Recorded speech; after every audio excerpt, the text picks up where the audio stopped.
네, 시작할게요. 네, 오늘은 17장 너희 중에 죄 없는 자가 먼저 돌로 치라.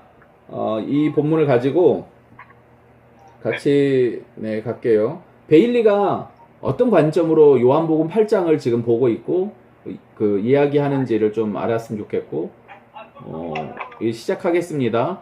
네, 발제자부터 발제하면서 볼게요. 네, 시작하겠습니다.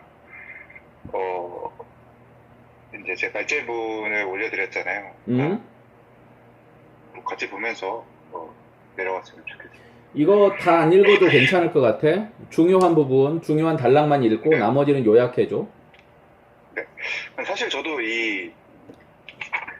대속에 대해서 설명을 할 때, 예수님의 죽음에 대한 이야기를 할 때, 예수님의 죽음이 왜 특별한가에 대해서 저도 이렇게 막 시원하게 답을 못 주겠더라고요. 왜 다른 성인들의 죽음, 석가모니나 여기 있는 소크라테스나 이런 사람들의 죽음과 예수님의 죽음이 무엇이 다른가라고 물어본다면은 예수님 우리의 죄를 위해서 죽으셨다라고 하면은 되지만 정답이기도 하지만 뭔가 그것만으로는 교회를 다니지 않는 사람들한테 예수님의 죽음에 대한 감동을 전하기가 조금은 내 스스로도 많이 부족하다라고 생각을 했는데 오늘 본문 연구를 시작하는 것도 베일리도 그런 관점에서 시작하고 있더라고요. 그래서 예수님의 죽음이, 그리스도의 죽음이 사랑의 증거이거나 우리의 죄를 구하셨다는 것에 대해서 어떻게 이야기할 수 있을까, 그 대속의 의미에 대해서 설명해 보자 하면서 이 본문에 대한 연구를 시작하고 있습니다. 그래서 여튼 바울이 고린도전서를 썼을 때 당시에도 여기에 베일리는 8가지 은유를 통해서 그 대속에 대해서 설명을 해오고 있고, 그것이 이제 교회와 그리스도인들 사이에서도 이렇게 알려져 있었다라는 것이고, 네. 그렇다면 이제 오늘 본문에서는 예수님은 어떻게 자신의 죽음에 대해서 대속에 대해서 이야기하고 있는가에 대해서 이야기를 하면서 시작하고 있습니다. 총 8가지 대속이 나오잖아. 네네, 그걸 읽을까요? 아니, 그 중에 네가 생각하는 가장 예수님의 죽음과 대속에 대한 연결이 가장 자연스럽거나 혹은 네가 볼 때는 이게 참 좋은 해설인 것 같다라고 생각하는 대속에 대한 개념이 있어? 저는 첫 번째 법정 은유가 그래도 좀 설명해 줄래? 어떻게 보면 이제 죄에 대한 심판과 그리고 그 법정에서의 죄수 옆에서 죄수를 위해서 죽겠다라고 하는 그 그림, 재판관이 자기 자리에서 내려와서 죄수를 위해서 죽겠다라는 게 그나마 이제 어떻게 보면 심판자이신 분이 심판자이신 자기가 정해놓은 법률에 관해서 책임을 져야 할 인간인데, 그것을 그냥 두는 것이 아니라 사랑하셔서 내려오셔서 자신의 그 죄수를 대신해서 죽는 것이 그렇게 또한 그 심판자로서 의로우신 분이다라는 것까지 함께 한다는 게 저는 가장 대속의 의미를 잘 설명하고 있지 않은가 생각하고 있습니다. 로마서 3장 25절부터 26절 말씀이 이 본문이거든. 네. 읽어줄래? 윤호야, 읽어줘. 로마서 3장 어디요, 목사님? 25절부터 26절.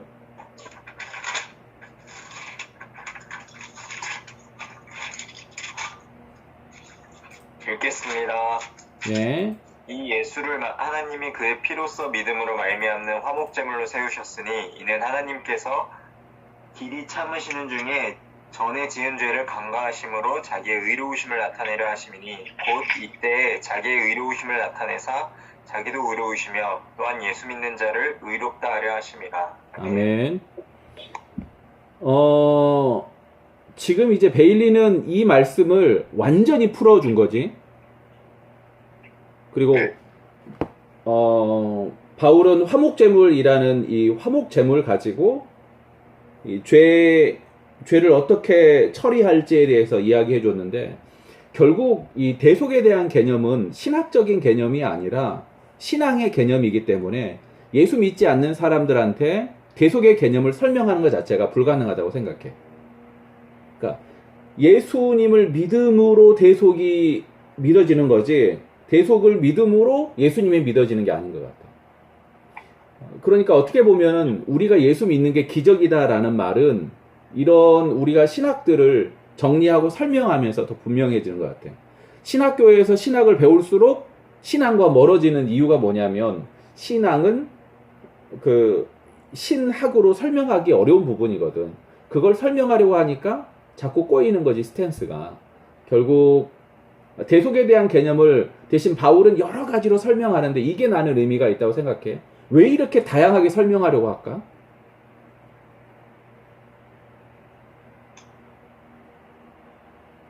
애주? 틀에 박힌 우리의 관점을 좀 더 넓혀주기 위해서. 좋은 지적인 것 같고. 윤호? 저는 오히려 더 많아질 수 있는데 인간에 볼 수 있는 부분이 이 정도라고 생각이 들어요, 목사님. 오히려 반대로. 네, 수연이? 하나님을 설명할 때 여러 가지 뭐 코끼리 다리 잡고 설명하고 뭐 그런 이야기 있는 것처럼 저희가 설명하고 이해할 수 없는 부분이지만 저희가 인지할 수 있고 받아들일 수 있는 그런 모습들로만 설명하고 있는 것 같아요, 저는. 오히려 정반대로 좁혀주고 있다라고 얘기하고 있고. 지용이? 네, 저는 좀 애주 간사님이랑 비슷한데 그런 그 다양한 사람들이 있잖아요. 다양한 사람들이 다 자기의 세계관, 자기의 그런 머릿속에 있는 것들이 있는데 그 다양한 것에 맞춰서 이렇게 하나하나씩 소개한 것은 아닐까 그런 생각을 해요. 정선이? 좀 비슷한 것 같습니다. 저도 같은 생각인 것 같고요. 근데 좀 뭐랄까 이제 몇 개를 알려줘 보기가 있고 그 보기를 조금씩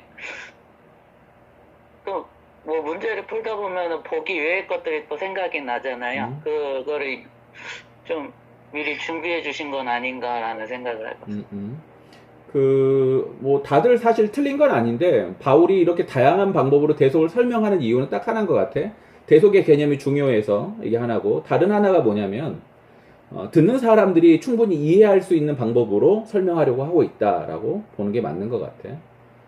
그래도 잘 이해가 안 된다. 그럼 다른 책 보는 거지. 그렇게 좀 이해했으면 좋겠고. 사실 베일리가 이 여자에 관한 이 간음 중에 잡힌 여자에 대한 이야기를 대속의 개념으로 설명하려고 하는 걸 보면서 나는 무리한 시도다라는 생각을 먼저 했어. 왜냐하면 여기에서는 대속에 대한 개념보다 오히려 제일 마지막에는 어떻게 끝나냐면 죄 없는 자가 돌로 치라고로 끝나는 게 아니라 다시는 죄를 짓지 말라로 끝나거든. 그래서 이 부분을 꼭 대속의 개념으로 설명을 해야 됐나라는 생각을 해보는 것 같아. 일단 베일리의 대속은 좀 넘어가고 본문의 딜레마에 대해서 설명해줘. 네, 이제 이 본문의 딜레마가 무엇이냐면은 요한복음 정확히 어디서부터 어디냐면은 7장 53절부터 8장 11절은 성경학자들의 골칫거리였는데 왜냐면은 사본 중에 많은 부분들이 이 부분을 기록하고 있지 않았기 때문입니다. 그래서 이거에 대한 해결 방법으로 총 3가지를 이야기하고 있는데 첫 번째는 이제 아그라파 맞죠 이거? 네, 아그라파. 그래서 이제 구전 형태로 전해지다가 결국 몇몇 요한복음 사본에 기록된 이야기로 보는 게 첫 번째고요. 두 번째는 오케이 잠깐만 여기서 네. 우리가 성경을 기록된 말씀으로 우리가 읽고 있고 보고 있잖아. 그렇게 놓고 보면은 사실 구전된 형식으로 성경이 전해졌습니다라고 하는 일반적으로 얘기하는 성서 비평의 기본 전제는 완전히 무시해도 될 것 같아. 우리는 구전된 형태의 성서 본문 형태는 관심이 없어. 뭐만 관심 있어? 기록된 문서 성경에 관심이 있고 문서 성경으로 하나님이 성서 기록자들을 성서 저자들을 통해서 오늘 우리에게 기록해서 준 성경을 우리는 연구하고 있다. 여기에 포커스를 조금만 두고 우리가 사본학에서 이야기하는 성서 비평은 일단 잘라버리도록 하겠습니다. 그 다음 네, 그럼 두 번째 방법은 요한이 이 기사를 자기 복음서에 넣지 않았지만 교회는 이 이야기를 사랑하고 사랑했고 강조해서 이제 나중에 덧붙이게 되었다라는 게 두 번째였고요. 요한은 안 세 썼는데 교회가 덧붙였다라는 얘기죠. 네, 교회가 덧붙였다. 이 얘기가 어떻게 달라요?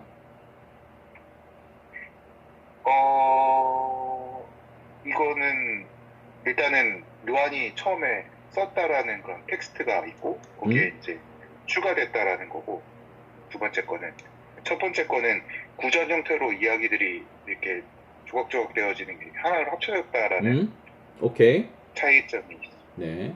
세 번째 방법은 이제 어떤 중동의 전통 문화와 그 사회적인 그런 풍습에 관련이 되어 있는데, 이런 여자의 행실과 이런 가족들의 그 여자에 대한 그 판결, 그러니까 예수님의 판결의 모습이 그 당시에 이 성경을 필사하고 기록하게 했던 사람들한테는 좀 거부감이 드는 이야기였던 거죠. 그래서 이거를 그러니까 필사를 자기가 직접 하는 게 아니라 어떤 사람을 고용해서 필사를 하는데, 그 사람한테 필사를 할 때 이 책의 이 내용을, 이 요한복음 7장 53절에서 8장 11절의 내용을 빼어달라고 부탁을 한 거고, 돈을 받고 필사를 하는 사람의 입장에서는 그 사람의 이야기를 따라서 필사를 해줘야 했기 때문에 그 사람은 이제 필사를 하지 않았다.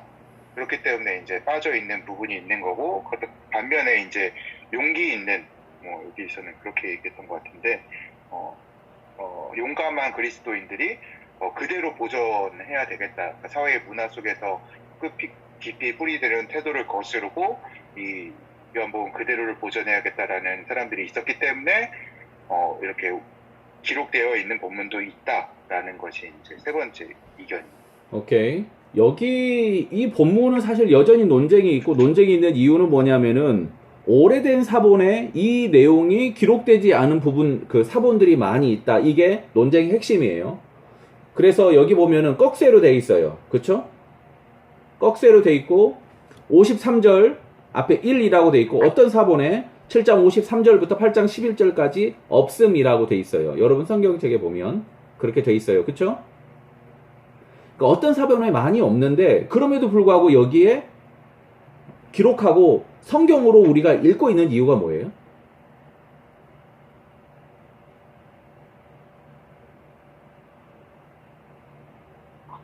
공동체는 어쨌든 그러니까 교회는 이거를 받아들이기로 결정한 거 아닌가요, 목사님? 뭐 최종적인 대답은 그런 것 같아요. 교회는 이걸 받아들이기로 결정했다. 이게 최종적인 이야기인데, 사실 이게 베일리가 했던 그 접근이 아주 재밌는데 뭐냐면, 당시의 중동의 문화, 그리고 당시 그 고대 근동의 문화에서 가늠한 여자 이 사건을 다루는 게 굉장히 조심스러웠고 또한 위험한 그 본문이었다라고 베일리는 보고 있는 것 같아요. 제가 보니까 그 많은 이 학자들 간에 확실히 논쟁이 있는데, 많은 학자들, 특별히 성서 비평학자들이라고 말하는 역사 비평을 하는 사람들은 대부분 이 본문을 후대 추가라고 얘기해서 완전히 빼버려요. 하지만 오늘 우리한테 이 본문이 있음을 보고, 그리고 이 본문이 어떻게 우리에게 오게 됐는가를 연구해 보니까, 그 요한의 제자, 이 요한의 제자 파피아스도 이 이야기를 하고 있는 듯이 얘기하는데, 유세비우스가 이렇게 얘기해요. 파피아스가 히브리 복음에 있는 대로 주님 앞에 고소당한 많은 죄 있는 여자에 관한 이야기도 해석하였다라고 언급을 하거든요. 그러니까 요한의 제자 파피아스가 해석하였던 이 주님 앞에 고소당한 많은 죄 있는 여자에 관한 이야기를 이 요한복음 8장의 이야기로 보고 파피아스가 해석했다고 하면은, 요한의 제자, 그 제자가 해석했다는 말은 요한이 원래 기록했던 최초의 복음서에도 이 이야기가 있었던 것은 아닐까, 이렇게 얘기하는 거. 이게 첫 번째고요.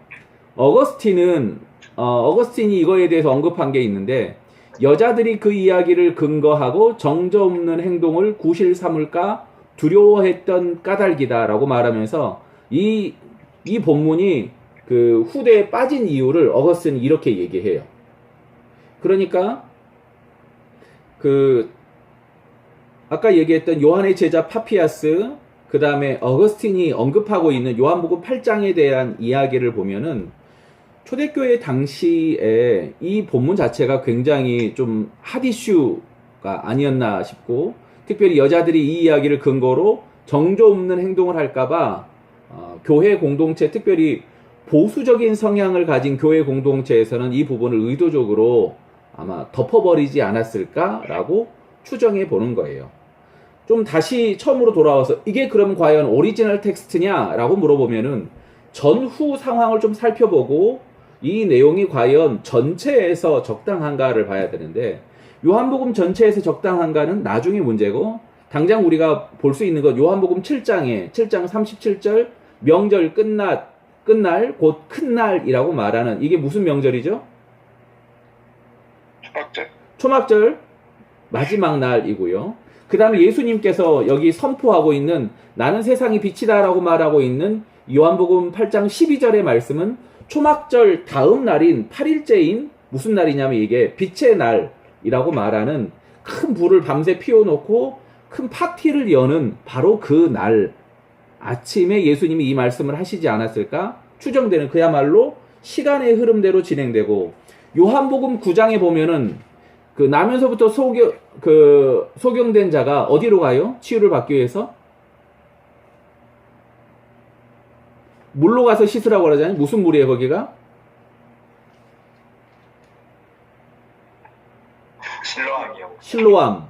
그러니까 지금 초막절에 가던 실로암 물 뜨는 장면하고 연결되는 요한복음 7장, 그 다음에 초막절 마지막 날 그 축제 현장에서 큰 빛이 있었던 이 빛의 축제 때 선포하는 요한복음 8장, 그리고 다시 제일 처음 그 이야기했던 물의 축제 때 실로암으로 가서 물을 떠오던 것을 연상하게 하는 여기 실로암으로 보냄을 받은 이 사람에 관한 이야기, 이게 7장, 8장, 9장이 그 초막절로 연결되는 하나의 절기로 이 본문 자체가 통일성이 있다라고 이야기할 만하고, 하나 더 할게요. 정선이가 8장 15절, 애주가 8장 46절을 읽어줘. 네. 읽겠습니다. 너희는 육체를 따라 판단하나 나는 아무도 판단하지 아니하노라. 아멘. 이 판단하는 이야기가 나오는데 이게 요한복음 8장 1절부터 이 11절, 12절 이야기가 그대로 연결되지 않나. 육체를 따라 판단하나 나는 판단하지 않는다. 그 다음에 46절이요? 네. 너희 중에 누가 나를 죄로 책잡겠느냐? 내가 진리를 말하는데도 어찌하여 나를 믿지 아니하느냐? 여기 보면은 너희 중에 누가 나를 죄로 책잡겠느냐라고 하는 이 본문은, 이 구절은 요한복음 8장에 예수님의 고발을 조건을 얻고자 하여 사람들이 예수를 시험함이러라 라고 말하는 요한복음 8장 6절 이야기가 그대로 인용된 게 아닐까라고 생각이 돼요. 그런 면에서 볼 때는 많은 그 학자들의 요한복음 8장 그 1절부터 12절, 그 다음 좀 더 올라가면 7장 53절부터 12절까지 이 본문을 그냥 단순히 후대 추가라고만 할 것이 아니라 원래부터 이곳에 있었지만 그들에게는 굉장히 불편했었던 본문이 아니었을까 생각해 보는 거예요. 사본학에서는 이걸 무조건 후대 추가라고 하지만 오늘 우리가 가지고 있는 한 권의 성경으로 이 책을 읽는다고 하면은 적어도 이렇게 전후를 설명하고 살펴보면서 이 본문이 전혀 어색하지 않고 오히려 여기 들어왔을 때 의미가 풍성해지는 것을 알 수가 있다고 생각해요. 여기까지 질문 있으면 질문 받을게요.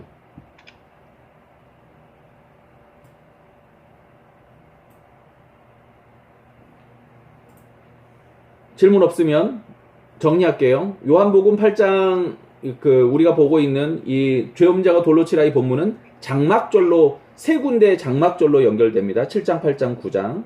그 다음에 아까 우리가 읽었던 그 8장의 그 대표적인 구절들 8장 15절과 8장 46절이 8장 1절부터 12절 사건을 전제하면서 기록하고 있습니다. 그래서 이 내용이 들어갈 때 8장의 이 내용이 완전해지는 거예요. 네, 그 다음 읽어주세요. 함정. 네. 이제 함정 그 전 내용을 보면은 앞에서 7장 37절부터 이제 이 이야기의 전체적인 이야기가 시작된다라고 이야기하면서 얘기했듯이 초막절에 대한 그런 논쟁거리가 있었고 그리고 이제 사람들이 각각 다 집에 갔습니다. 근데 이제 이 성경에서는 기록되어 있지만 베일리는 그 초막절 밤 사이에 어떤 일이 일어났을까에 대해서 상상을 하면서 글을 써놨더라고요. 그래서 어떤 상상을 했냐면은 그 예수를 반대하는 자들이 간 다음에 2회전을 준비합니다. 1회전에서는 좀 지지부진하고 지는 듯한 그런 모습을 보였기 때문에 2회전에는 예수를 완전 뭉개버릴 만한 그런 그 어떤 걸 준비하기 위해서 밤새 모여서 그 준비하기 시작하는데 그 준비하는 것이 어떤 것이었냐면은 전날 밤에 붙잡힌 여자를 데려와 그녀가 간음하는 여자 현장에서 붙잡혔다라고 말하는 것입니다. 그래서 이제 우리가 그냥 성경을 읽을 때는 저도 그렇고 뭐 설교에도 많이 들었지만 그냥 그 시간에 바로 그 시간에 붙잡힌 여자를 데려왔다라고 많이 생각을 하고 있었는데 베일리는 그것이 아니라 그 여자를 데리고 오는 것이 그 자리에서 아니면 그 시간에 잡힌 것이 아니라 예수에게 어떤 질문을 하고 그런 2회전을 준비하기 위해서 준비된 여자라고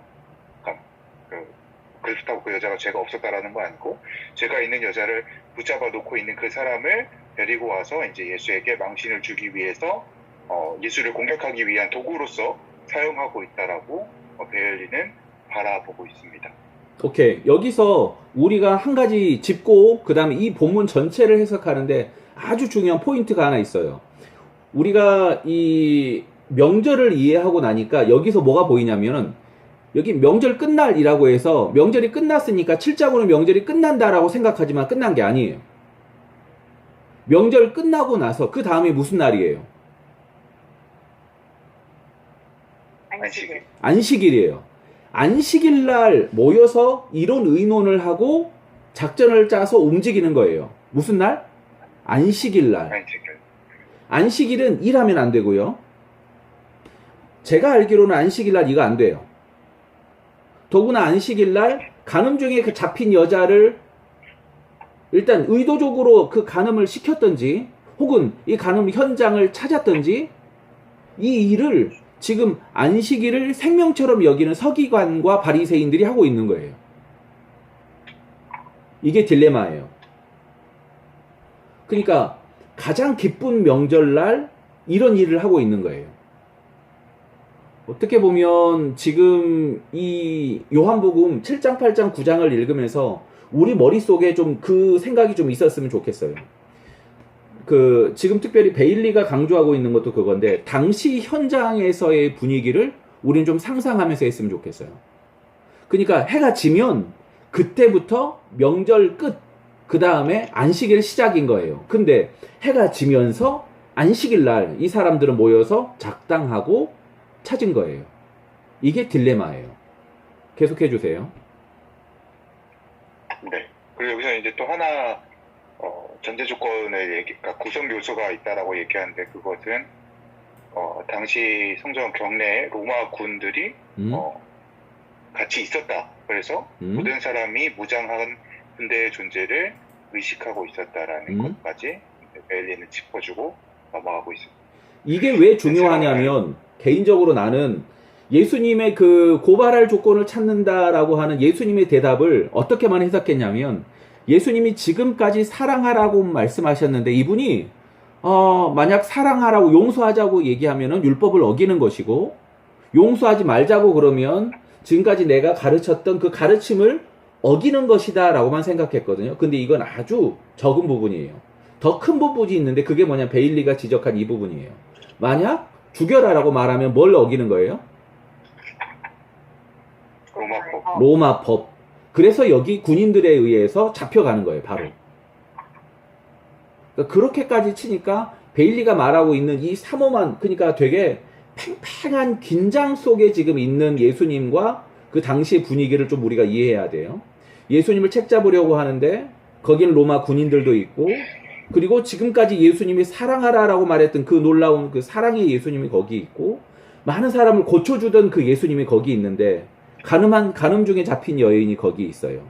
그러니까 여인의 이 흐느낌이 있고 여기 지금 고발을 조건을 찾으려고 하는 바리새인들과 서기관들의 연합, 말도 안 되는 연합이 여기 있어요. 그야말로 원수처럼 생각하는 사람들의 연합. 그 다음에 또 한편으로는 로마 병사들이 있어요. 재밌는 건 서기관이라는 이 사람은 요한복음에 여기밖에 등장하지 않아요.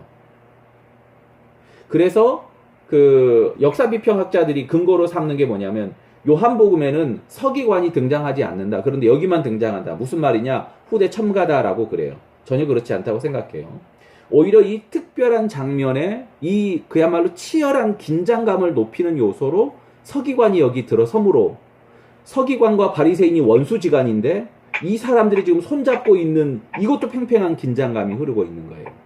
그러니까 긴장의 현장에 많은 사람들이 예수님의 말 한마디, 손끝 하나 초집중해서 보고 있다. 이 상황을 전제하고 이 본문을 읽었으면 좋겠어요. 질문? 없으면 다음 거. 네, 목사님이 얘기해 주셨듯이 이제 바리새인들은 왜 함정합하고 이렇게 물어봤냐면은 그러니까 이 여자 정확히 이렇게 물어봤어요. 선생님, 이 여자가 간음하다가 현장에서 잡혔습니다.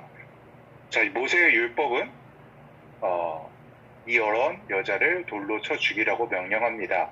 선생님은 이 여자를 두고 뭐라 말씀하시렵니까? 그래서 이 질문한 그들은 예수님이 두 가지 대답을 할 수밖에 없었다라고 생각을 한 거예요.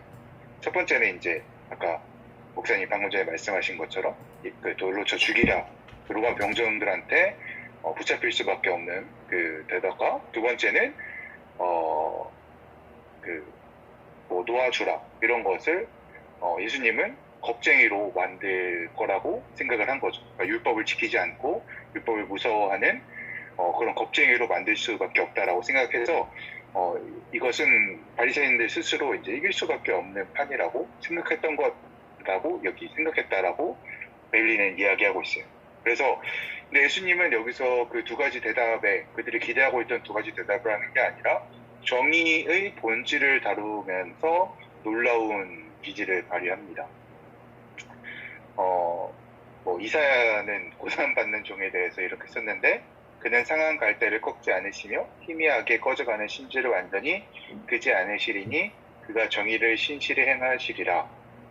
바리새인은 엄격한 율법의 적용을 원했지만 예수는 자신 앞에 있는 꺼져가는 심지를 보고 긍휼을 베푸시려고 싸우십니다. 그래서 이제 여기서 이제 예수님께서 하는 행동 중에 하나가 글을 쓰는 거죠.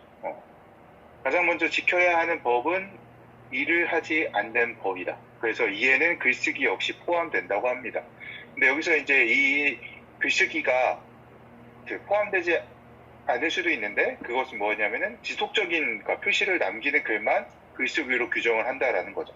바람에 의해 사라질 흙 위에 글쓰기는 포함되지 않습니다. 그래서 예수가 바람에 날인 흙 위에 글 쓰는 것은 안식의 법을 알고 그것을 알기 때문에 그 바닥에다가 글을 썼다라고 베일리는 보고 있습니다.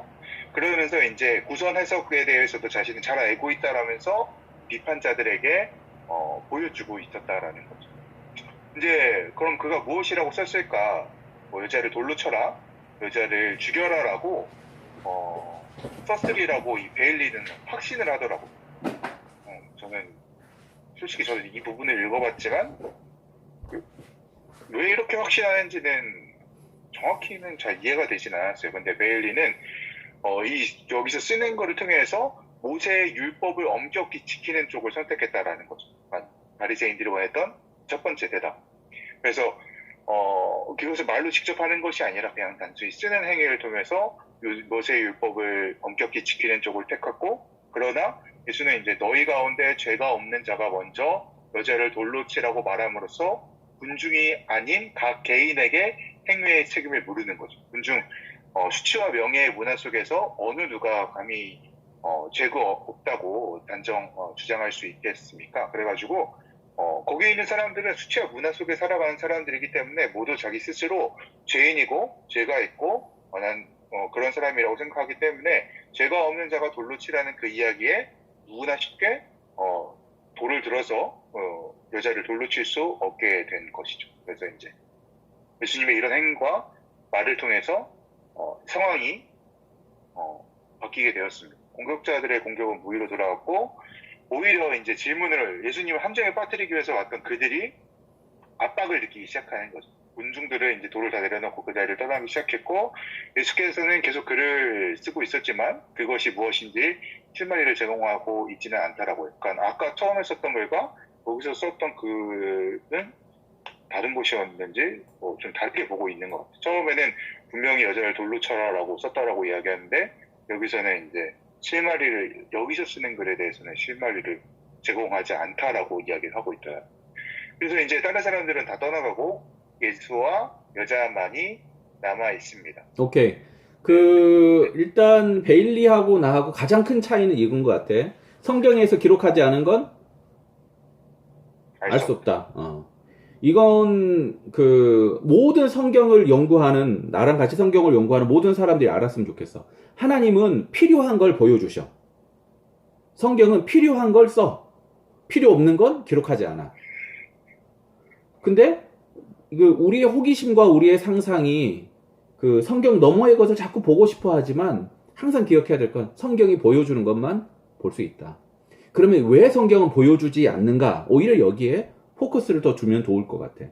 좀 본문을 좀 같이 읽으면서 좀 살펴봐야 될 게 있는데 뭐냐면 내가 이 본문을 연구하면서 깜짝 놀랐던 게 내가 잘 모르고 있었구나라는 생각이 있어서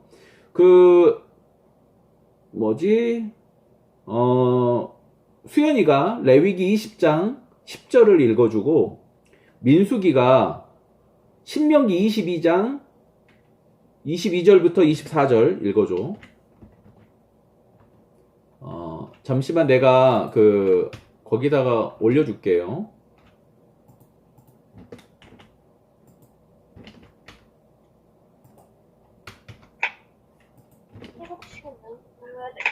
네.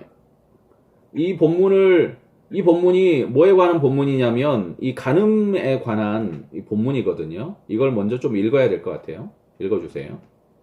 수연이부터. 레위기 20장 10절 읽겠습니다. 누구든지 남의 아내와 간음하는 자, 곧 그의 이웃의 아내와 간음하는 자는 그 간부와 음부를 반드시 죽일지니라. 뭐라고 그랬어요?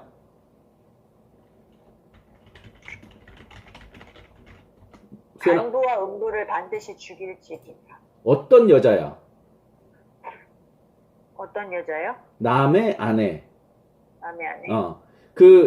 이거가 되게 중요해요. 남의 아내. 오케이. 그 다음에 신명기 22장 22절부터 24절. 어떤 남자가 유부녀와 동침한 것이 드러나거든 그 동침한 남자와 그 여자를 둘 다 죽여 이스라엘 중에 악을 제할지니라.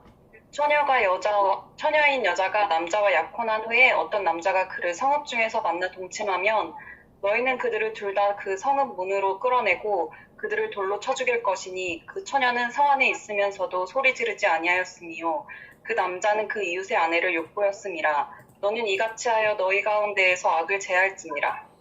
네. 지금 여기 중요한 이 두 본문이요. 뭐에 관하냐면 간음에 관한 율법인데요. 간음은 간부와 음부를 그러니까 둘 다 반드시 죽여야 된다. 그리고 신명기에서는 뭐라고 하냐면은 유부녀와 처녀인 여자, 그냥 처녀인 여자가 아니에요. 처녀인 여자가 남자와 약혼한 후에. 왜 이렇게 좀 다를까요? 그러니까 일반적인 처녀가 다른 남자랑 이렇게 만나서 하는 얘기가 아니에요, 이거. 그쵸? 유부녀, 다른 하나는 처녀인 여자인데 약혼한 처녀예요. 약혼한 처녀 그러면 어떻게 해요?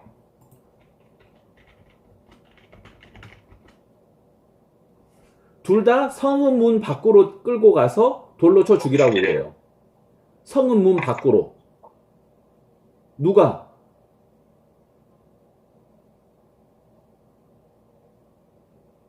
약혼한 사람이. 약혼자가? 이 재밌는 게 뭐냐면은 레위기 20장 10절 혹시 수연아 어떻게? 누구든지 남의 아내와 가늠한 자, 곧 그의 이웃의 아내와 가늠한 자는 이라고 말하면서 사실은 여기에 이 주어가 누구한테 하는 명령이지 안 나와요. 그러니까 모든 듣는 사람에게 하는 명령이에요. 신명기에서도 마찬가지예요. 모든 듣는 사람에게 하는 명령이에요. 그러니까 지금 이 명령은 누구 들으라고 한 얘기냐면은 특별히 이 율법을 이거 전수하거나 이거 전파해야 되는 그 사람들한테 하라는 얘기가 아니에요. 명백할 때 이렇게 하라는 얘기예요. 명백할 때. 그러니까 지금 바리새인들과 서기관들 이 사람들은 사실은 이미 율법을 어기고 있어요. 왜냐하면 명백하면 어떻게 하면 돼요?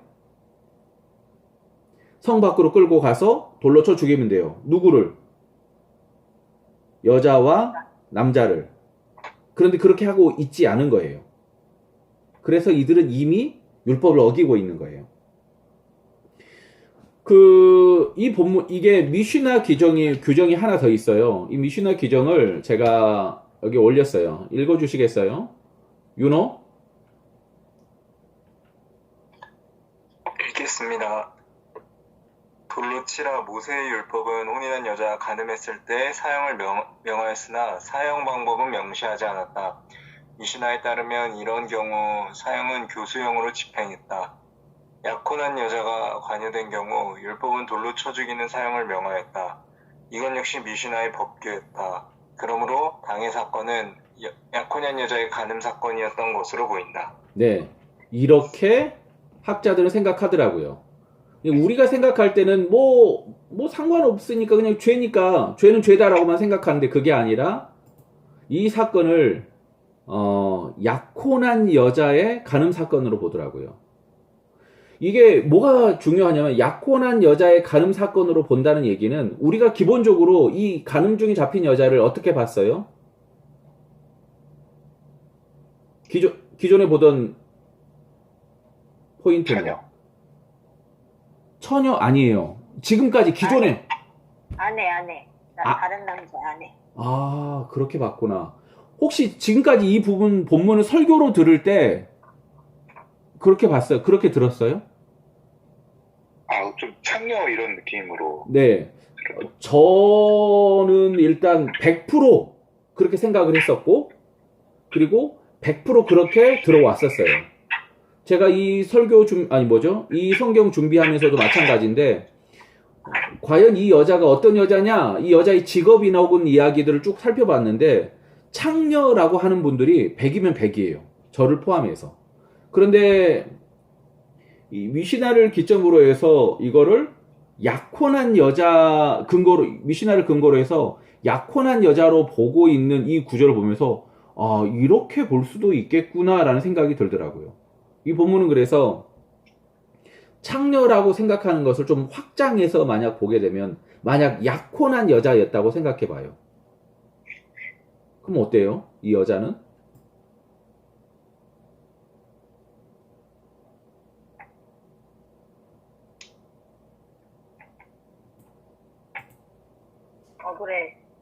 억울하지 않겠어요? 그리고 그 인생이 더 비참하지 않겠어요? 창녀였을 때랑은 차원이 다른 억울함이고, 그러니까 몸을 파는 여자와는 비교할 수도 없는 그야말로 끔찍한 상황 가운데 있는 거예요. 사실 이 본문을 이렇게 읽으면서 그 신명기 17장 5절에서 7절이 이런 구절이 있어요. 너는 그 악을 행한 남자나 여자를 내 성문으로 끌어내고 그 남자나 여자를 돌로 쳐 죽이되 죽일 자를 2사람이나 3사람의 증언으로 죽일 것이요 한 사람의 증언으로는 죽이지 말 것이며 이런 자를 죽이기 위해서는 증인이 먼저 그에게 손을 댄 후에 뭇 백성이 손을 댈지니라.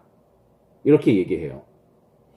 지금 읽은 이 신명기 17장 5절에서 7절은 여기 요한복음 8장 예수님이 말씀하시는 간음 중에 잡힌 여인 너희 중에 죄 없는 자가 돌로 치라. 먼저 돌로 치라. 이 말씀하고 연결되는 아주 중요한 본문이에요.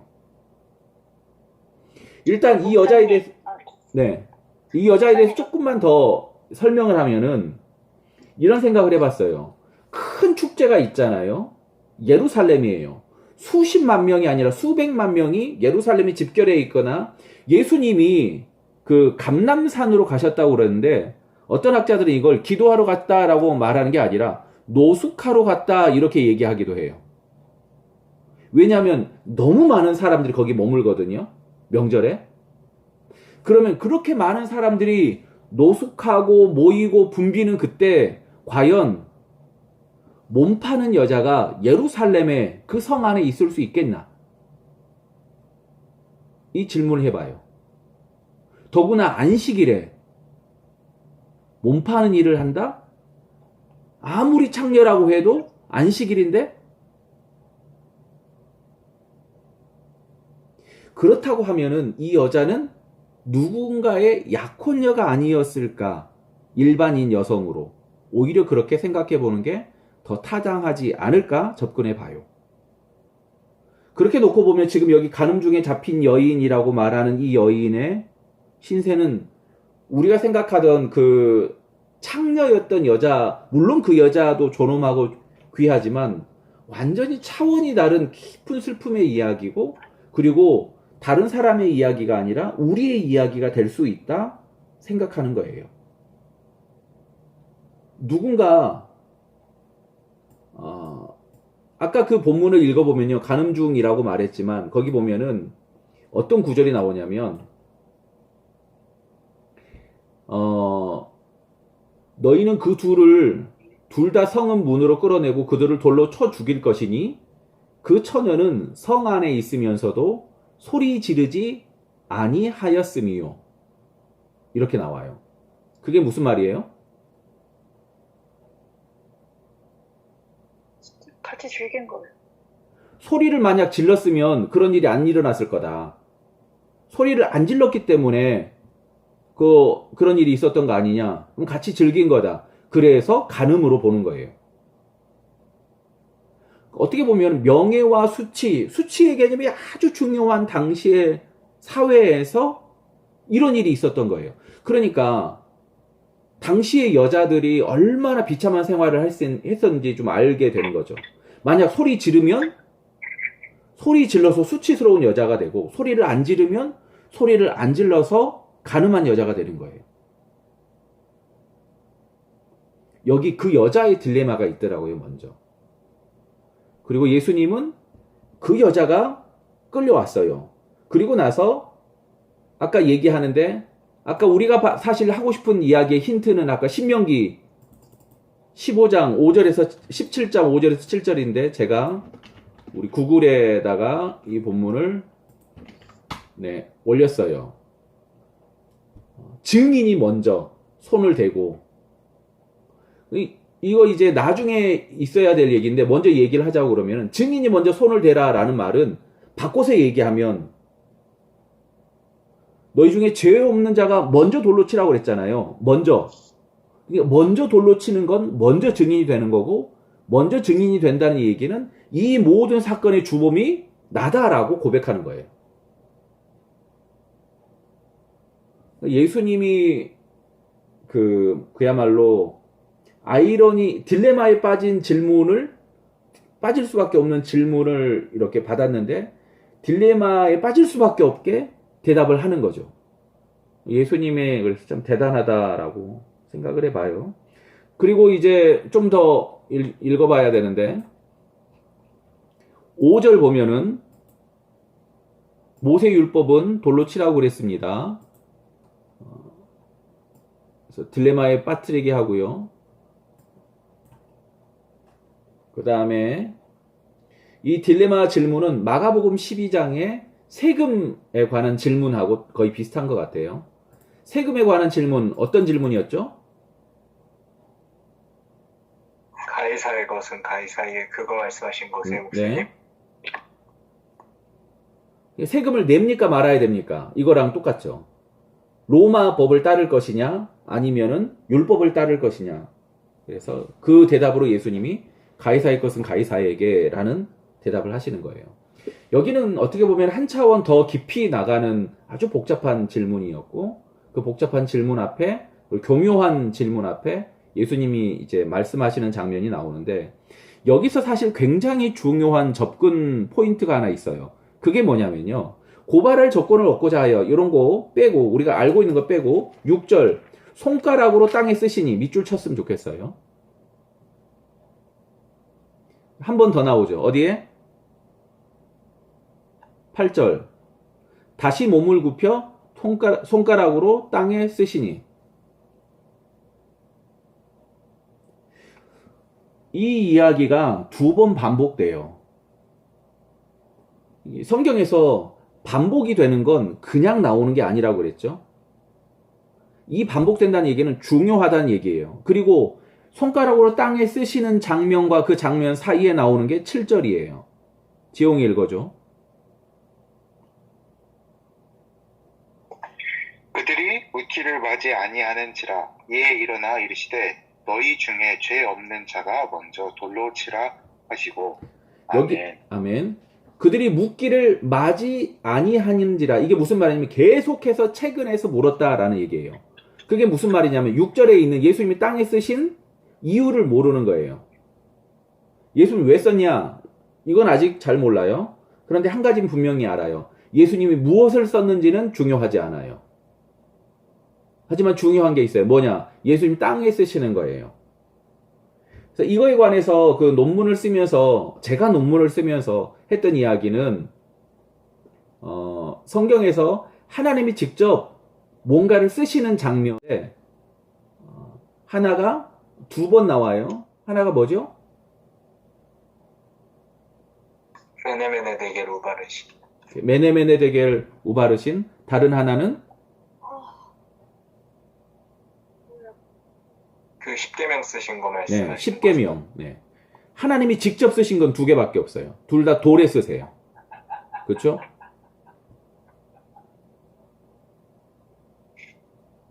아, 세연이 목소리야?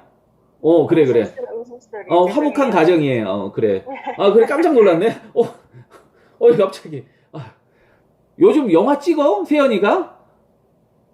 영화 다 찍었어요, 목사님. 아니, 말고, 세연이가 영화 찍는 것 같아서. 예. 목소리가, 배우가 막 웃는 줄 알았어.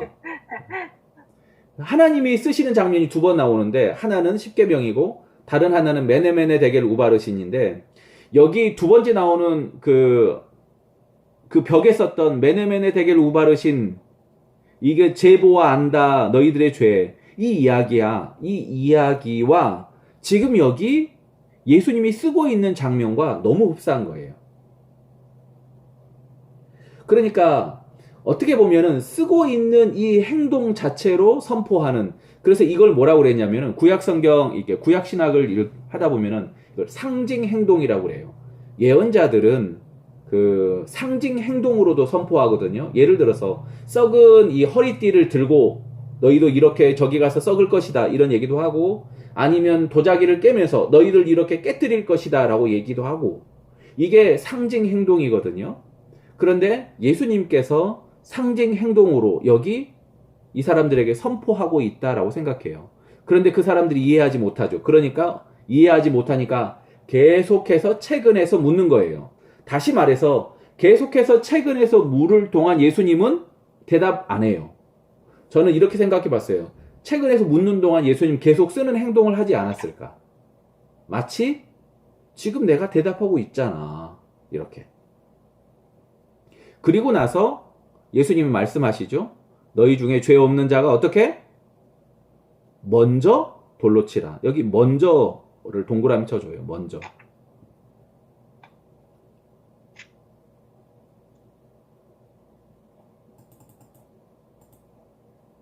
신명기 13장 9절.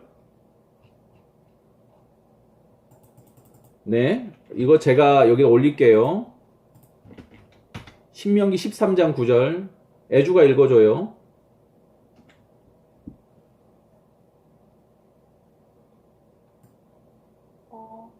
어디 있지?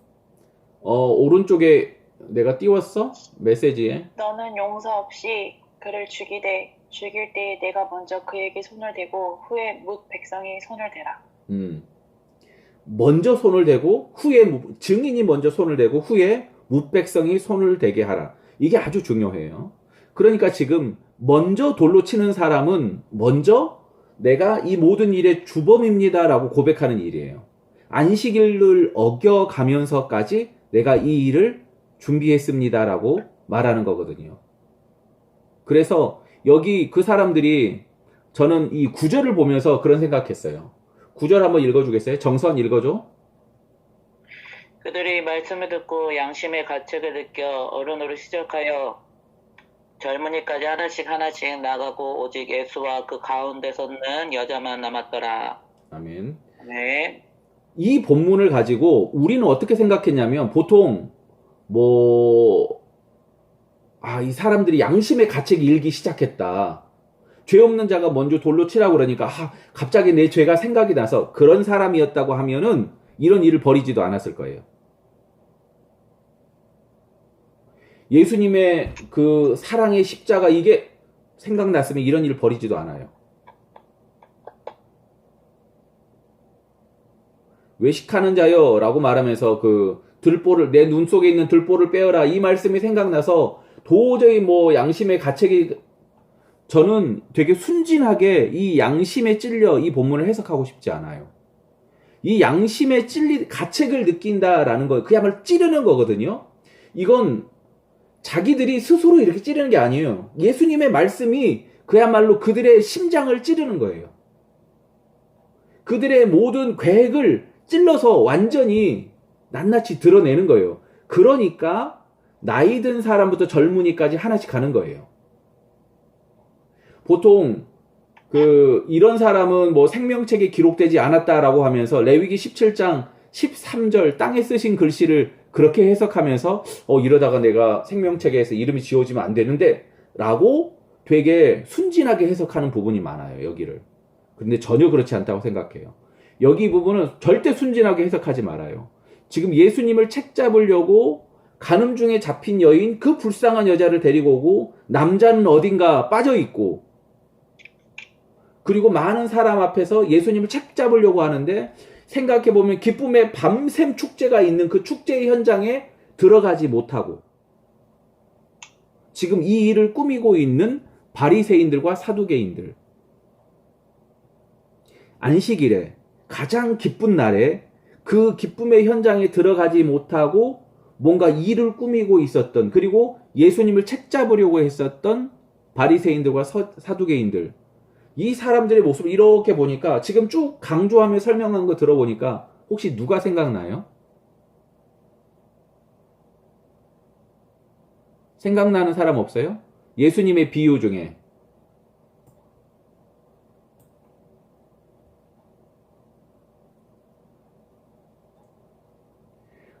나는 사실 이렇게 묵상하면서 무슨 생각이 났었냐면은 가장 큰 기쁨의 축제인데 거기에 들어가지 못하고 지금 뭔가 나쁜 일을 밖에서 꾸미고 있는 사람들 누가복음 전혀 상관없지만 누가복음 15장에 있었던 그 잃어버린 둘째 아들 그리고 그 아들이 돌아왔을 때 첫째 아들의 반응하고 너무 비슷하지 않나라는 생각을 해보는 것 같아요. 이 강팍한 사람들이 마음에 찔렸다? 그냥 찔리지 않아요. 절대 순진하게 생각하면 안 돼요. 오히려 어른들일수록 저는 양심에 둔하다고 생각해요. 그러니까 여기서 양심에 찔렸다는 이야기는요, 그들의 선한 양심에 찔렸 이런 게 아니에요. 예수님의 이 말씀이 그야말로 그들에게 그들의 죄를 낱낱이 까발려서 그들이 그 나이 든 사람부터 시작해서 사실 여기 나이 든 사람이라고 했을 때 저는 여기 이 부분을 그 앞에 요한복음 7장에 있었던 거랑 좀 연결했으면 좋겠어요. 여기 보면은 당국자들이나 바리새인 중에 그들을 믿는 자가 있느냐라고 말하면서 거기 보면은 그 45절부터 대제사장들과 바리새인들에게 오니 그들이 묻되 어찌하여 잡아오지 아니하였느냐라고 말하는 바로 이 사람들이 나이 든 사람들의 전형적인 모습이 아닐까라는 생각을 해보는 거죠. 그래서 아무튼 여기 먼저 돌을 내려고 했던 이 어른들은 양심이 막 순결하고 먼저 막 찔리는 이런 사람이 아니에요. 오히려 이 모든 일들을 획책하고 계획했던 주동자들부터 시작해서 하나씩 떠나기 시작하는 거예요. 그리고 나서 10절인데요. 네. 잠시 질문 하나만 해도 되겠습니다. 오케이. 근데 저는 항상 이게 뭐 설교 듣고 이렇게 성경 읽을 때도 그렇고, 그래서 양심의 가책이 어떤 그런 그 성적인 죄, 자기들도 성적인 죄에서 자유롭지 않았기 때문에 양심의 가책을 느낀다라고 생각을 했었는데, 근데 지금 뭐 이렇게 좀 들어보니까 어떻게 보면 그 안식일에 이렇게 움직였다는 것 자체가 죄를 범하고 있잖아요. 그러면은 그냥 간단하게 그냥 우리가 안식일에 움직이는 것도 죄구나라고 생각하고 그거에 대해서 양심의 가책을 느끼고 떠났을 수도 있을까요? 그거는 아주 기본적인 죄예요. 지금 이 날은 그 명절 끝날, 그 다음에 가장 기쁜 날이에요. 그런데 그 가장 기쁜 날, 그 기쁨의 축제에 참여하지 못했다? 이것도 죄예요, 사실은. 참여하지 않고 이런 일을 꾸몄다? 이것도 죄예요. 그리고 아까 그 여자는 있지만 남자는 없다? 뒤집어 보면은 남자를 사주하여서 이 일을 만든 거예요. 간음하게 만든 죄예요. 그 여자를 데리고 와요. 그 여자 인생을 완전히 망치는 죄예요. 이 모든 게 다 예수님을 책잡기 위해서 계획한 죄고, 더구나 그 일이 있으면 예수님께 와 데리고 오고 뭐 누구한테 데리고 가고가 아니에요. 증인이 먼저 돌로 치면 돼요. 그런데 그 일을 하지 않고 일부러 끌고 오는 거예요. 어디로? 성전 안으로. 이방인의 뜰. 여기가 그야말로 지성소, 성소, 여기 있는 그 성전이 있고, 성전 안에 있고, 내부가 있고, 바로 그 바깥에 여기 그 이방인의 뜰이 있거든요. 우리가 그때 지도를 봤었잖아요. 그 솔로몬 성전이, 아까 이게 얼마나 되더라? 크기가. 솔로몬 성전이 그렇게 크지 않거든요. 그런데 여기 제2성전인 헤롯 성전은 엄청나게 크던데. 여기 책에서는 35에이커라고 나와 있어요. 35에이커를 평으로 계산하니까 3만 평 정도 얘기하더라고. 3만 평. 그래, 3만 평이라고 기록한 걸 봤어. 엄청나게 크잖아. 근데 그 큰 성전 가운데 있는 성전 그 본당 바로 앞에 여기 여인들의 뜰이 있거든. 지금 거기에서 예수님이 계시고 거기까지 데리고 온 거야. 간음 중에 잡힌 여자를. 그럼 명백한 죄인이란 말이거든. 이방인의 뜰을 지나, 응? 저도 아니요, 말씀하세요. 그러니까 이방인의 뜰을 지나 거기까지 왔다. 그럼 이것까지 죄인 거야. 그러니까 요한복음 8장 1절부터 11절에 있는 예수님을 책잡기 위해서 하고 있는 모든 것들이 다 그야말로 모든 율법을 어겨서 오는 거야. 그러면서 예수님이 이 율법을 어기는지 어기지 않는지 책잡으려고 하는 거지.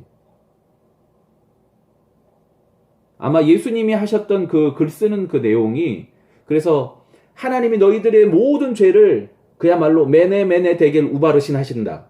모든 것을 다 달아서 아실 것이다 라고 하는 것처럼 느껴지지 않았을까 생각해 봐요. 왜냐하면 여기 땅에 썼다고 하지만 성전 가보면은 성전은 바닥은 좀 돌이거든. 그래서 그 장면이 생각나지 않았을까. 그리고 그렇게 먼저 생각한 사람들은 당연히 연장자들이지 않았을까 추정해 볼 수 있는 거죠. 애주 질문해줘. 네, 저는 그 창녀 아까 얘기하셨을 때 그러면 그런 상황에서 어떻게 창녀가 그 예루살렘 안에 존재할 수 있어요? 잡히면 죽는 건데 어떻게 그 존재가 가능한지. 그래서 내가 아까 그 얘기했던 게 창녀가 아니라 일반 여인이 아니었을까 생각하는 거지.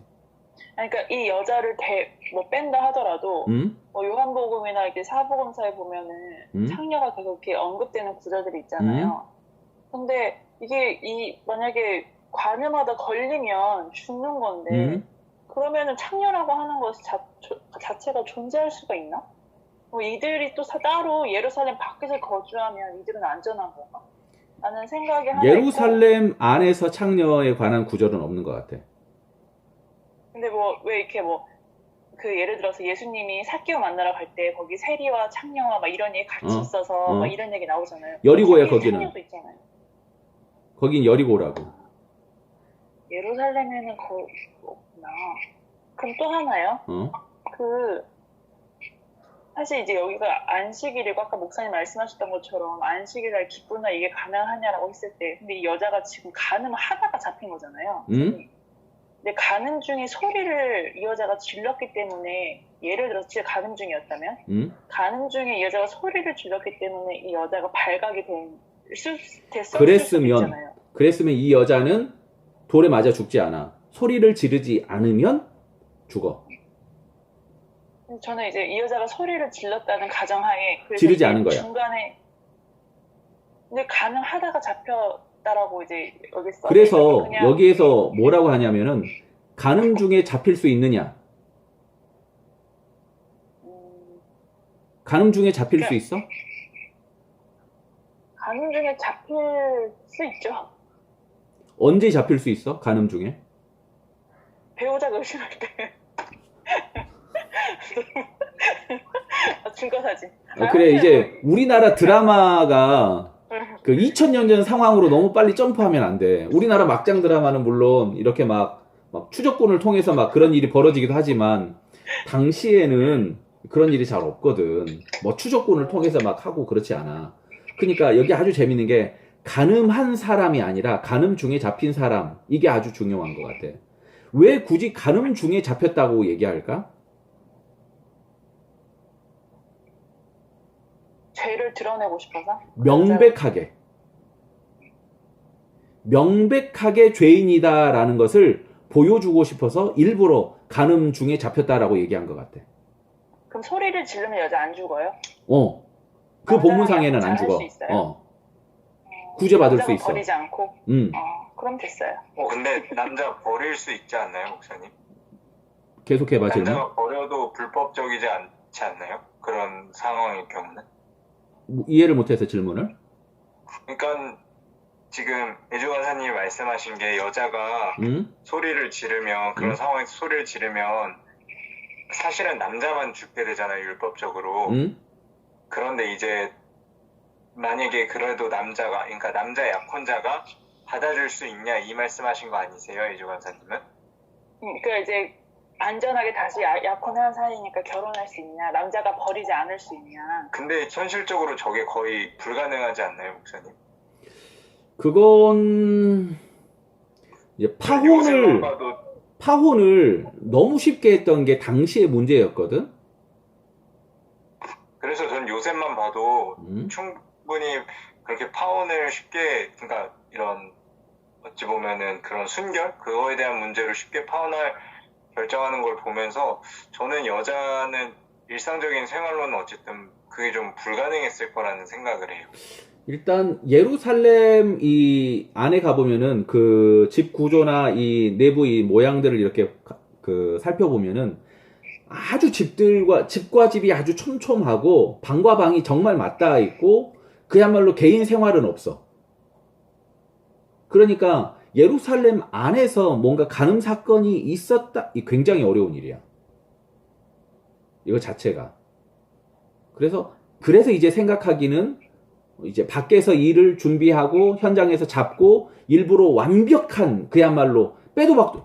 그러니까 예수님이 와서 그 간음한 여인입니다. 야, 여자야, 너 진짜 간음했냐? 라고 여기서부터 질문할 수도 있잖아요. 그런데 빼도 박도 못하게 이렇게 일부러 엮어가는 거예요. 사실 그래서 요한복음 8장에 가장 중요한 키의 시작은 간음 중에 잡힌 여자만 오는 거예요.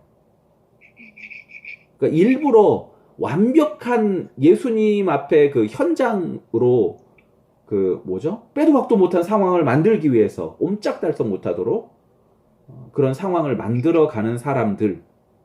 그러니까 그 사람들은 죄를 사주하고 만드는 사람들이에요. 언제? 이 날은 그냥 안식일이 아니에요. 이 날은 큰 명절 다음에 있는 기쁨의 날 안식일이에요. 그러니까 아까 밤새 내가 기쁨의 축제가 있는다고 그랬죠. 이게 이미 이 안식일에 포함된 기쁨의 축제예요. 왜냐하면은 당시에 그 안식일의 시작은 해가 질 때부터 안식일이 시작해서 해가 질 때까지 안식일이거든요. 그러니까 해 질 때 이때 땅 장막절 끝. 장막절 끝나고 나면은 큰 그 25m 정도 되는 큰 높은 기둥에다가 횃불을 4개를 다 붙여서 그 불빛으로 모든 예루살렘 성안이 다 비춰질 수 있도록, 그리고 그렇게 하고 밤새도록 축제를 벌이는 거예요. 기쁨의 파티를 벌이고, 그리고 나서 다음날 아침 예수님이 성전에 가서 설교를 하시는 거예요. 그 불이 꺼질 때 예수님의 설교가 시작되고, 설교가 있었고, 여기 간음 중에 잡힌 여자를 데리고 오고, 그리고 나서 예수님이 마지막에 하시는 내용이 뭐냐? 내가 세상의 빛이다 라고 말하는 거예요.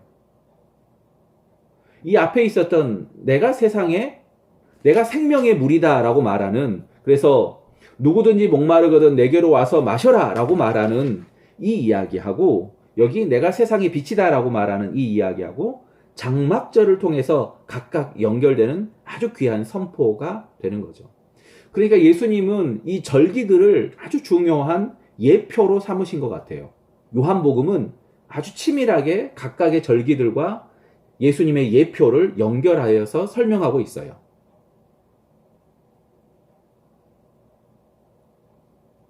자, 그리고 다른 질문.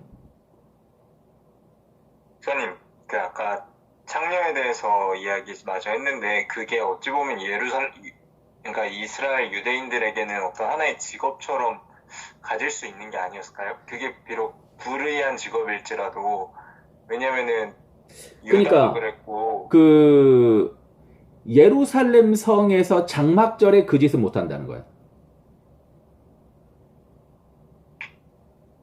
일단 그러니까 좀 다시 정리해서 제 의견을 말씀드리자면, 저는 이 여인이 창녀라고 생각한 적이 한 번도 없었거든요. 저는 그래서 설교 때도, 저는 워낙 다른 목사님들 설교를 안 들어가지고 좀 들어? 다른 목사님들 설교 때 이 여인을 창녀라고 말한 것도 전 처음 들어가지고, 오늘 저는 약혼자라고만 생각을 하고 봤었어가지고 그랬는데, 아까 이제 그렇다면은 창녀가, 이주관사님 말씀 중에 창녀가 어떻게 가늠한 사람인데 살아남을 수가 있냐 할 때, 아내가 없이 그렇게, 그러니까 남편이 없이 그렇게 할 수 있는 어떤 직업적인 명분이 있지 않았을까, 창녀들은. 그래서 아예 그냥 상종도 안 했겠지만, 왜냐면 보면은 유다도 내가 당신 창녀인 줄 알고 그렇게 했다라고 이야기를 하고, 아니, 이야기들은 전부 다 논리적으로 맞는데, 여기 그 부분을 좀 빨리 빼줘. 그러니까 지금 2000년 전의 사건에서 지금 3500년 전으로 넘어가면 안 돼. 알았지? 네. 근데 그뿐만 아니라 세리같이 창녀도 어떤 하나의 직업으로 인정받을 수 있지 않았을까 하는 의견인 거죠. 왜냐면은 그랬으면 사실 다 죽어놨어야 됐는데, 창녀인 걸 알매도 죽이질 않았잖아요, 바리새인들이. 그래서 저는 이게 좀 합법적으로 인정이 되지 않았을까 하는 생각이 있고, 실질적으로 예수님 사복음서 봐도 창녀에 대한 이야기가 그냥 뭐 세리나 창녀와 같이라고만 있어서 나오지, 직접적인 그건 없거든요. 그냥 죄 지은 여인이라는 표현이 있다거나 뭐 귀신 들린 여인이라는 표현은 있어도, 저는 한 번도 그런 표현을 복음서에서 본 적이 없어가지고. 있어. 어디에 있죠, 목사님? 창녀들이란 표현 좀 찾아줘, 지용. 네. 그러니까 무슨 친구가 되지 않냐, 뭐 왜 함께 다니냐, 이런 얘기는 해도 예수님이 직접적인 그건 없지 않나요, 목사님?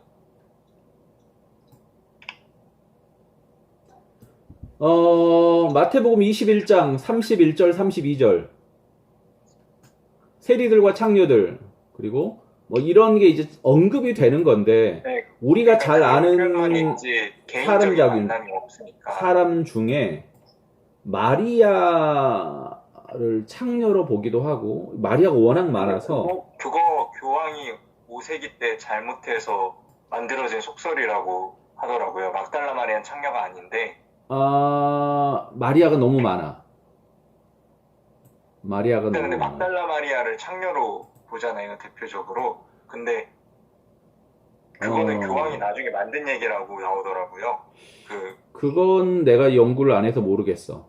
근데 한 가지 분명한 건 지금 창녀 얘기를 지금 쭉 오는데, 그럼 창녀가 당시에 합법적이냐? 합법적이지는 않은데 인정을 해주는 거야. 직업으로는 인정을 받을 수 있는 거죠. 세리처럼. 네, 그게 궁금했습니다, 목사님. 그러니까 이 본문 안에서는 이 사람이 창녀냐라는 이 질문에는 이 사람은 창녀는 아닌 것 같다 라고 얘기하는 거지. 왜냐하면 당시에 그 명절 분위기에 예루살렘에 사람이 너무 많고, 더구나 이 명절이 거룩한 명절이라고 말하는 그 사람들 나름대로 그런 시기이기 때문에 창녀가 있더라도 창녀 짓은 하지 않았을 것이다 라고 생각하는 거지. 네, 감사합니다, 목사님. 네. 혹시 다른 질문?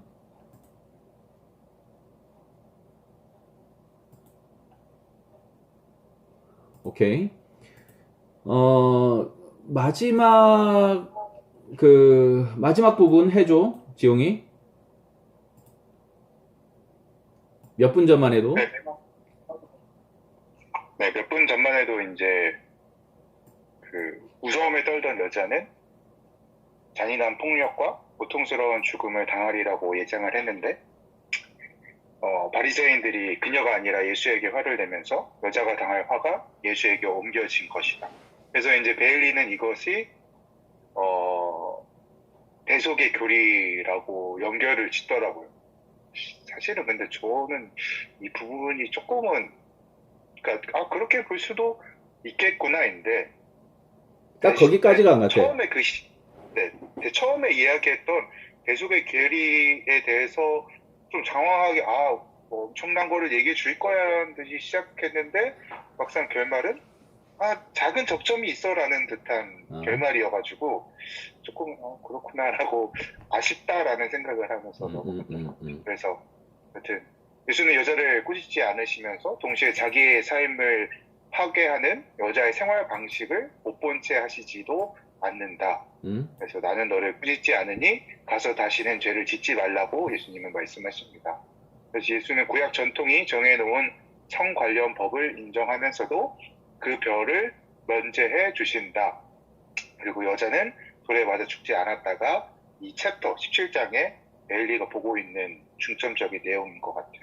오케이. 그래서 밑에 이제 요약은 등장인물별로 베일리가 정리해 놓은 거를 조금 더 짧게 정리해 놓은 거라서 네. 이것도 할까요? 아니야. 네, 알겠습니다. 그러면 여기까지. 오케이.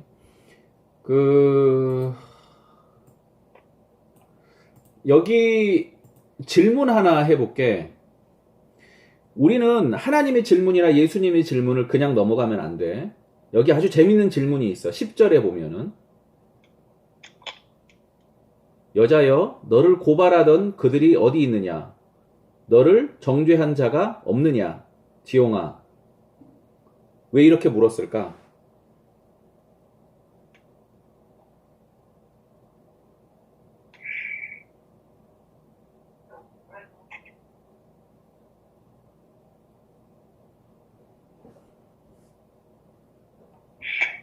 죄를 베일리의 관점에서 이걸 대속의 관점으로 보면은 내가 너의 죄를 묻는 그거를 묻지 않겠다라고 좀 여자한테 이야기해주고 있는 거 아닌가? 사회적으로, 문화적으로 이렇게 죄를 묻고 있는 상황에서 그 문제를 해결해 줬다라고 예수께서 이렇게 보여주고 있는 거 아닐까요?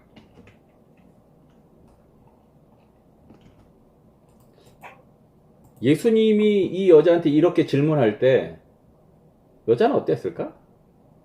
어떤 마음이었을까?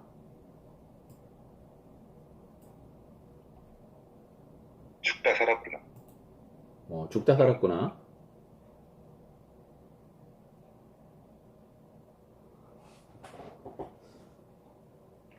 수연아, 이 여자는 어땠을까?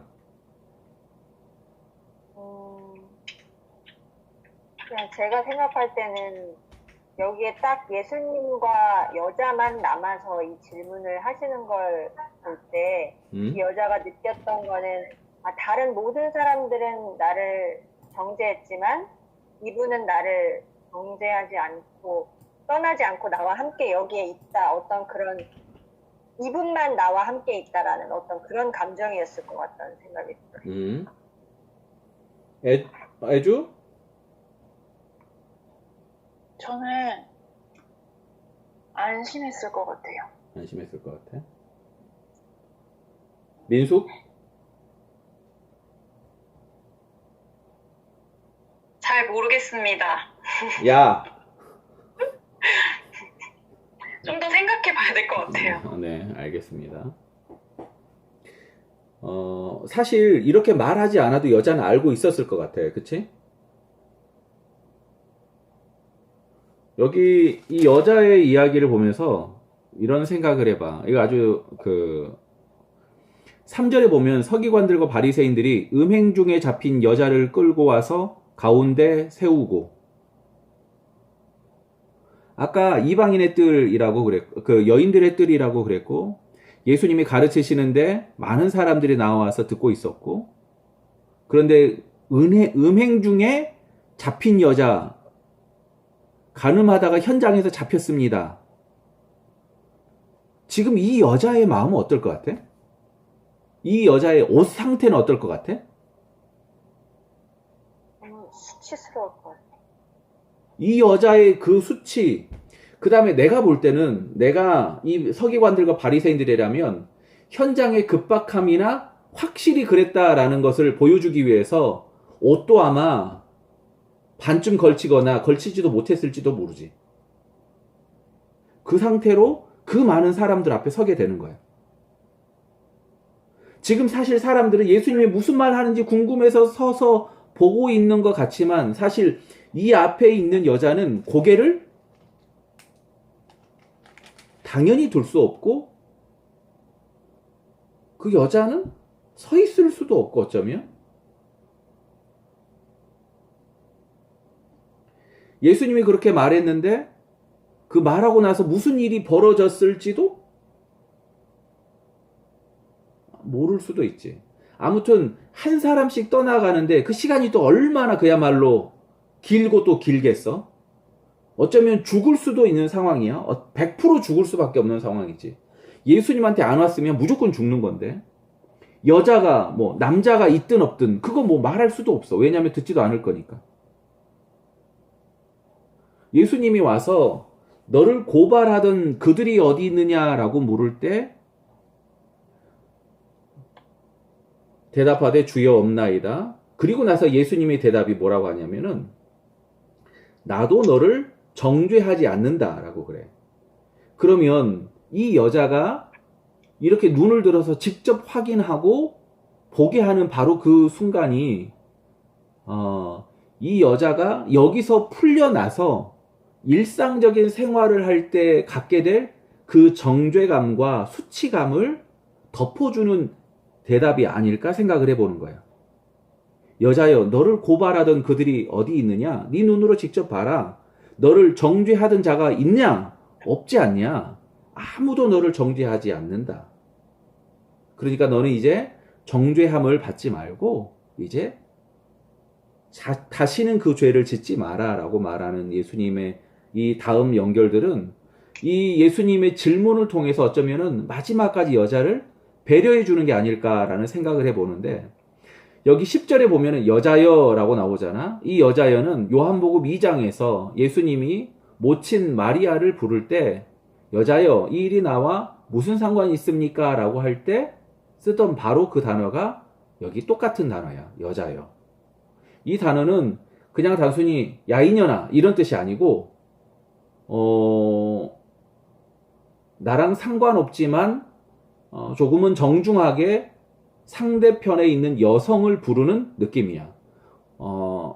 그 뭐랑 똑같냐면 그 아내랑 가끔 그런 얘기 하는데 프랑스에서 마담이라는 단어가 그래.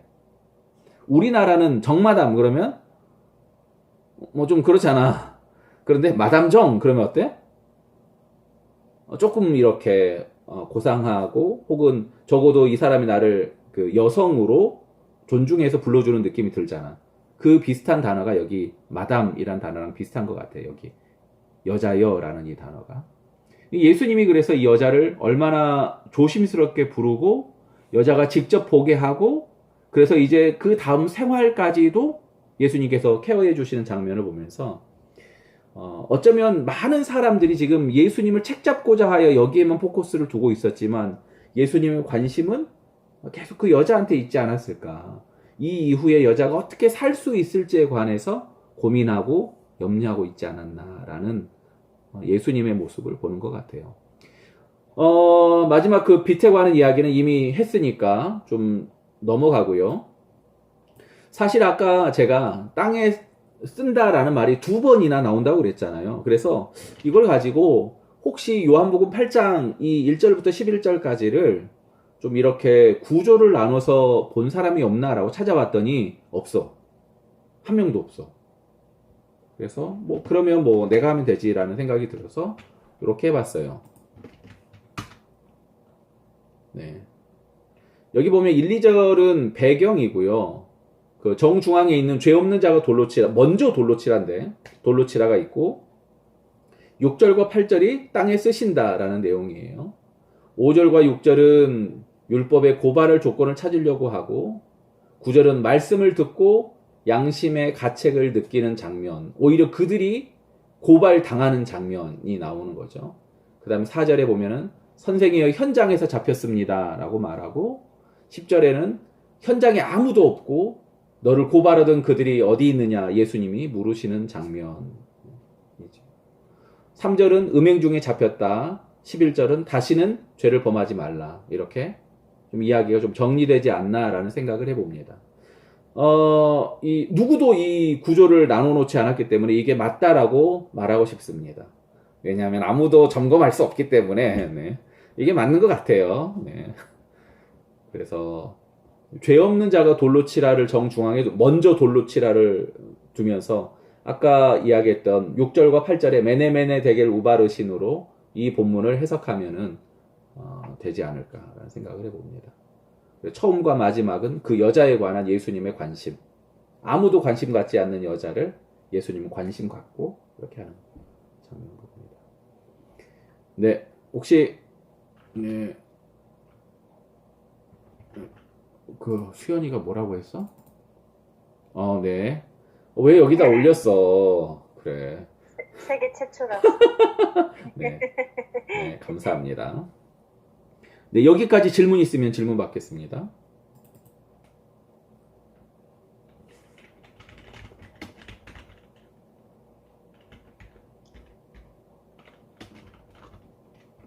질문! 공연예술대학원 공연예술학과 김민숙 씨도 네, 질문해도 괜찮습니다. 오늘은 더 예쁘네. 내 얼굴이 반질반질하지만 사실 나만큼 반질반질한 얼굴은 저기 민숙이 얼굴이 반질반질하네. 감사합니다. 네. 질문 없으면 한 단어. 애주, 정선, 수연, 지홍, 윤호, 민숙이 순으로.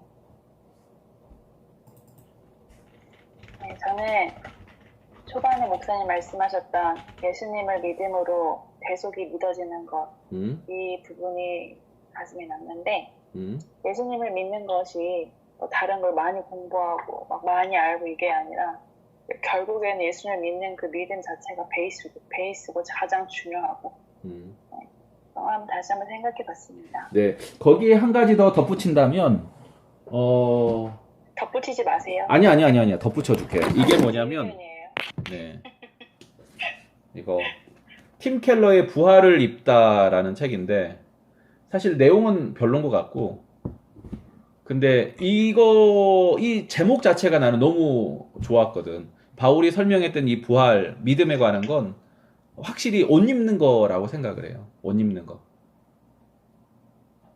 그래서 믿음은 하나님의 옷을 입혀주는 거라고 생각해요. 내가 믿어졌다.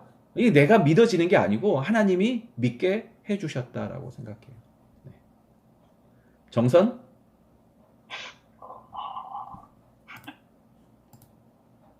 한마디는 어렵네요, 이게. 오랜만에 와서 네. 그 주동자들 아까 말씀하셨던 그 말씀이 좀 했어요. 어른들부터 음?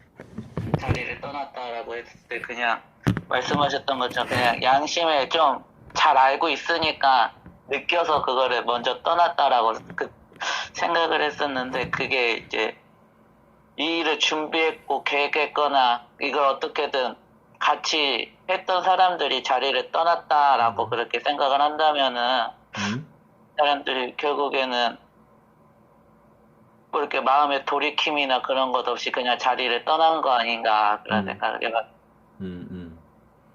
수연? 한 단어 시선이었는데요.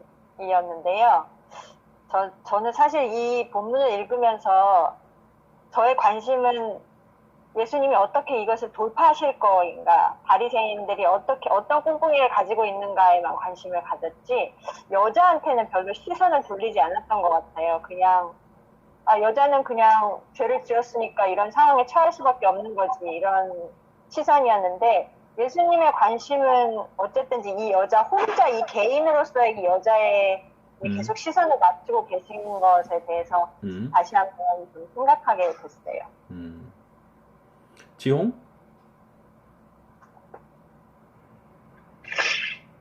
저는 독대하겠습니다. 이유는 결국 그 예수님과 여자가 둘만 남게 되잖아요. 근데 꼭 죄에 대한 문제는 예수님 앞에서 예수님과 함께 해결해야 되는 문제가 아닌 거라는 생각을 좀 다시 한번 하게 되고, 요즘에 기도를 참 많이 안 했어. 요즘에 그래도 열심히 안 하니까 하다 보니까 기도를 참 많이 안 해서, 내가 얼마나 더러워지고 있는가, 나는 예수님과 함께 살아가고 있는가, 예수님과 독대하는 시간이 좀 많이 필요한데 그러지 못하고 있구나라는 생각을 하게 됐습니다. 네. 윤호? 저는 해결하겠습니다, 목사님. 구원 해결 이렇게 좀 왔는데요. 이유는 대속이라고 왜 베일리가 이야기했는지 사실 책만 봐서는 도저히 이해도 안 되고 뭐 엄청 저는 안 좋게 봤거든요, 이번 챕터 보면서. 근데 목사님께서 말씀해 주신 거 하나하나 들어보니까 대속은 아직 잘 모르겠는데요, 확실히 구원이 있었다, 이 사건에. 이거를 좀 배울 수 있게 되어서 너무 좋았고요. 사실 제가 예수님이었으면은 이 질문을 아까 소연 전도사님께서 말씀해 주신 것처럼 제가 예수님이었다면 이 질문을 해결하는 데만 급급했을 것 같아요. 솔직히 피해보기도 싫고 그냥 엮이기도 싫은데, 예수님은 그걸 넘어서셔서 그냥 이 여인을 구원에게까지 이르는 그걸 보면서 참 사역해야 되나 싶은 생각이 또 들지만, 많은 거를 좀 새롭게 배운 것 같습니다, 오늘. 감사합니다. 네. 민숙? 저는 말씀은 양심을 찌르기도 하고 여자를 살리기도 한다라는 게 조금 와닿았어요. 아까 그 말씀하셨잖아요. 순진하게 이걸 해석하지 말라고. 근데 저는 거기에 너무 동의하거든요. 순진하게 그들이 마음을 돌이켰다고 생각하지 않고, 말씀이 정말 그들의 양심을 찔렀다고 생각한 게 굉장히 동의가 되었고, 그리고 또 한 가지는 예수님이 그 여자에게 물어보시잖아요. 물어보시는 질문이나 예수님의 말씀이 그 여자에게 없었더라면 그 여자는 그냥 그 자리에서 죽음을 모면하고 정죄감에 평생을 살거나 아니면은 삶을 버렸을 수도 있다고 생각했거든요. 그런데 예수님의 말씀으로 정말로 그 여자를 구원해 주시는 거라고 생각해서 저는 그렇게 생각했습니다. 네. 요한복음 8장 1절부터 12절까지는 어떻게 보면 요한복음 안에 담겨 있는 그야말로 가장 이 간음중에 잡힌 여자처럼 다루어진 본문이라고 생각해요. 가장 대하기도 껄끄럽고 어렵지만 이 안에 굉장히 깊은 복음이 담겨 있다고 생각하고, 예수님이 말씀하신 그 12절에 나는 세상의 빛이니 나를 따르는 자는 어두움에 다니지 아니하고 생명의 빛을 얻으리라 말씀하셨는데, 결국 이 생명의 빛을 얻는 방법이 여기 예수님을 따르는 것이라고 제시해 주신 예수님의 말씀 보면서, 간음 중에 잡힌 여자가 살 수 있는 방법, 또 우리가 또 그렇게 빛 가운데로 나아갈 수 있는 방법을 예수님 말씀해 주시는 것 같아요. 그 예루살렘 성 어느 곳에서도 볼 수 있는 그 밝은 그 장막절의 불빛처럼 예수님께서 세상 어느 곳에서도 볼 수 있는 생명의 빛으로 우리한테 오셨다 생각하고, 그 살리는 생명을 따라서 우리가 가야 하고, 또 우리가 그 말씀을 더 공부할 때 여기 안에 수술도 하고 또 치료도 하고 그런 일들이 있으면 좋겠다 생각해 봅니다. 오늘 또 함께 해주셔서 감사합니다. 샬롬. 라이트라우. 감사합니다, 목사님. 감사합니다. 감사합니다.